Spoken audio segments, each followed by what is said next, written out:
السلام علیکم ویورز، بات کریں گے آیا صوفیہ مسجد کی۔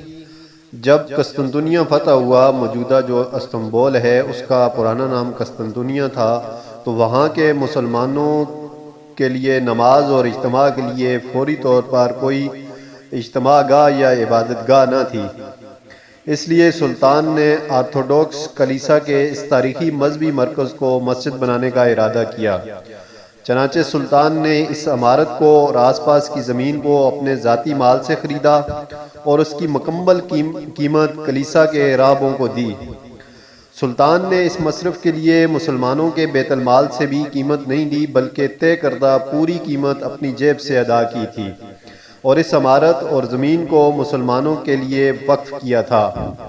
خرید و فروخت کی دستاویزات آج بھی ترکی کے دارالحکومت انقرہ میں موجود ہیں۔ آیا صوفیہ کی مسجد کی حیثیت بحال کرنے کا ترک اعلیٰ عدالت کا فیصلہ بھی سامنے آ چکا ہے۔